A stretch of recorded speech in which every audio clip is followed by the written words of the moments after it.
and he sees liquid pouring out of the bottom of his truck. He gets a finger dab of it, diesel. Something punctured his fuel tanks, both of them. Looked like 4 slashes, like something went under the truck and just went like that. When he stood back up and turned around, he said there was something crouched on top of the snow. It was crouched over, and it still looked like it was at least 9 feet tall. It goes to move, and he instinctively just rolls to his right, and he rolls under the truck. And this thing lands right where he was. This dude's uncle, we'll call him Steve, was riding through on his way to California. He was going through a really rocky patch close to Colorado. He wasn't really exactly sure where his uncle was. I'm guessing it was probably the I-80 going through into California, so he's probably in that general Donner Pass area. Winter came in, bad snowstorm, really bad snowstorm. All the other trucks got off the road. He was pretty much just riding solo. Apparently what he was able to do was slap some chains on his tractor and push through, but it was so bad that they literally, like, if you didn't have chains, they wouldn't let you through. So he put chains on his tires and he went through. And he's going through the pass, the mountains, the passes and all that stuff. And he does eventually end up getting to the point where the snow is falling so heavily that he can't see the road. I'm not talking like, an inch or 2 of snow. I'm talking like, he said he was plowing the snow. He eventually, unfortunately, he goes off the road. Lands up in a ditch. He doesn't damage the truck too bad, but that's not really relevant. He's able to still keep the truck running, which is really good. Because when it's negative 10 degrees outside, it's negative 15 in the truck, negative 20 in the truck. Especially if it's windy. So, he's able to get a phone call out, let his dispatcher know, hey, I'm stuck in a ditch. This, that, the other, can't get out. It wasn't even so much of a ditch as it was just a decline that was off the side of the road. But his drive, he just had no traction, even with the chains. That's how deep the snow was. He had to sit in the truck roughly 24 hours before it even started to stop snowing. And his dispatcher told him, like, hey, you went in there. We can't get you out till the snow breaks and they can plow the roads. He said if it gets that bad, we can send in a rescue crew and they can get you out of there. But your truck's not going anywhere. Neither's your load. So he decides, I'll wait it out in the truck, and if it gets too bad, I'll have them come out and get me. Well, he had about 4 or 5 days worth of food in the truck. Most truckers do, like I do. I got an emergency stash of cans and trail mix and beef jerky, stuff like that, just in case. Because I've had it happen. I've gotten stuck twice in a blizzard, and I got stuck in my truck for 3 days. He waits in his truck for 24 hours. The truck is idling, so it's keeping the interior warm. He's in the back sleeping. All of a sudden, he gets jolted awake. He hears almost like nails on a chalkboard, but coming from under the truck. Now, he's scared because he thinks, oh shit, am I sliding? Or am I drifting down deeper into the snow or whatever? He gets out of the truck. At this point, it had stopped snowing, but the snow was like up to the window.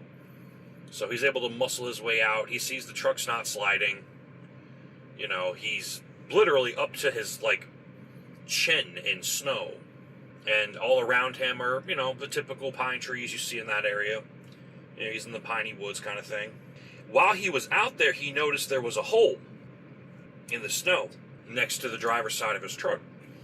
He clears the snow and he gets to it. He doesn't see any tunneling or tracking leading up to it. There's just a hole next to the snow next to the truck. And it looks like something crawled under the truck. But where did it come from? There's no way to get to this point without leading some kind of trail. I mean, the snow's like 5 feet, 6 feet high. He waddles back to the door of the truck, grabs a flashlight, goes back to the hole, clicks it on, looks under, and he sees liquid pouring out of the bottom of his truck. He gets a finger dab of it. Diesel. something punctured his fuel tanks, both of them. Now, he claims that it wasn't punctures. It looked like 4 slashes on each one. Like something went under the truck, got in between the fuel tanks, and just went like that. And just clawed on both sides. And then he said the diesel was everywhere. It was puking diesel everywhere. He immediately runs over to the truck and turns it off so he doesn't dry out the engine or, damage any kind of equipment, or God forbid there's a spark. So he gets in the truck, but now he's got no heat. And even though the snow stopped, it's still pretty windy, and it's dark out. It's cold. He said it was like -5.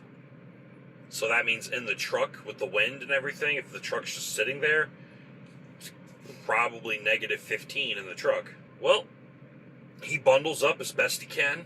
He tells his dispatcher he's able to send a message out, which I find it really funny. I want to know what kind of phone service he had that he was able to still communicate during all this. Unless he was using a radio. But even still, I don't know. So, he's able to get a message out. He tells them, come get me. Can't stay in the truck. I'll freeze to death. Literally. Gets a message back. They're on their way. He asks them about how long do you think it'll take them to get here. The guy says, I have no idea. 18 hours later. He's in the back of his truck, wearing multiple layers of clothing, bundled up in every blanket and towel that he has, trying to stay warm. He's getting to the point where he's getting so cold that he's getting drowsy. That's really bad. That's onset hypothermia. You know what I mean? That's when your blood pressure is moving so slow because you're so cold that your heart slows down to the point where you start to get really drowsy. And if you fall asleep, your blood pressure slows down even more because you're asleep, and it can kill you.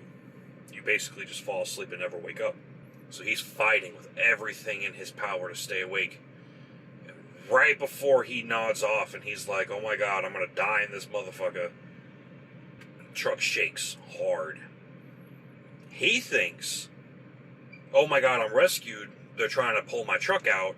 So he throws the blankets off, puts his gloves on, tries to bundle up with whatever he's got left and hops outside. The snow's not as high, but it's still 4.5 feet high. There's no tow truck. There's no helicopters. There's nothing. Just snow in the woods. So he's like, maybe I'm hallucinating. So now he's really cold because he went back outside, but at least now it's daytime, so it's not too bad. He goes back to where the hole was, and he looks under. He still sees the slash marks. There's no more fuel. The fuel's basically turned to gelatin at this point. When he stood back up and turned around to go back to the door of the truck, he said there was something crouched on top of the snow, and it was big.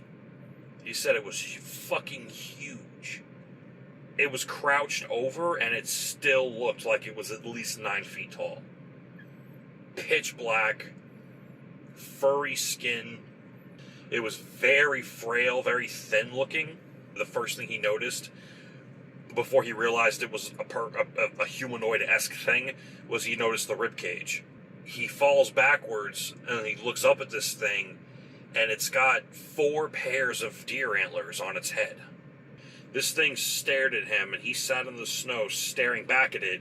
He said what felt like for an eternity was probably a solid 5-10 minutes of just having a staring contest with this thing.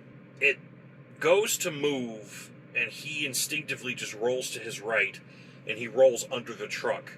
And this thing lands right where he was. He starts digging the other side of the snowbank trying to get out, and he's able to claw his way out, but he can feel the truck shaking and moving, and he swears that as he got out of the other side and started moving towards the other side of the truck to the door, he felt something like not grab his ankle, but like try to, and he felt like the 4 fingers like brush up against his leg. He got back in the truck. Now, he was, I believe, I'm assuming based on this information I'm about to tell you, He was a owner-operator, so he had a pistol in the truck. He gets in the truck, closes the door, locks the doors, like that would keep this thing out if it really, really wanted in, pops under the bunk, grabs his piece, sits in the bunk, and just waits. He waited there, terrified, fighting off sleep, freezing to damn near death for something around another 11 hours. It actually got so bad that he thought he saw something move across the side of the truck, and because his hand was so cold, that when he turned to look at it, he fired a round through his windshield. Anyway, long story short, they finally got him out of there. His truck wasn't too badly damaged. It cost a lot of money to get the fuel tanks replaced. All the joys of trucking where, if a headlight goes out, it's like 40 grand. So, yeah. His uncle still trucked, but never, ever, ever, ever went through that part of the country ever again. He refused to ever drive 80 through wherever section he was near Donner Pass, either right before it or right after it. Because I thought it happened at Donner Pass. And I'm like, that's even creepier, because if you know Donner Pass, you know what it's named after. What do you guys think it was? Skinwalker? Wendigo? I don't know what the fuck. That's a weird description if I've ever heard. It sounds more like a Wendigo based off the four things of horns on its head. Whatever it was smart enough to know to bust his fuel tank so he'd run out of fuel and have to turn the truck off and freeze him out. So whatever he was dealing with had some level of intelligence, if it's real. I think he was freezing to death and he was losing his mind. Out of either pure boredom or just legit, borderline frostbite death. I think he was just hallucinating. But like he said, the adrenaline rush, that makes it really weird, but I don't know, man. Tell me what you guys think. My guess, hallucinations. If they weren't hallucinations, sounds like a Wendigo. I don't know. But y'all have a nice day, and drive safe.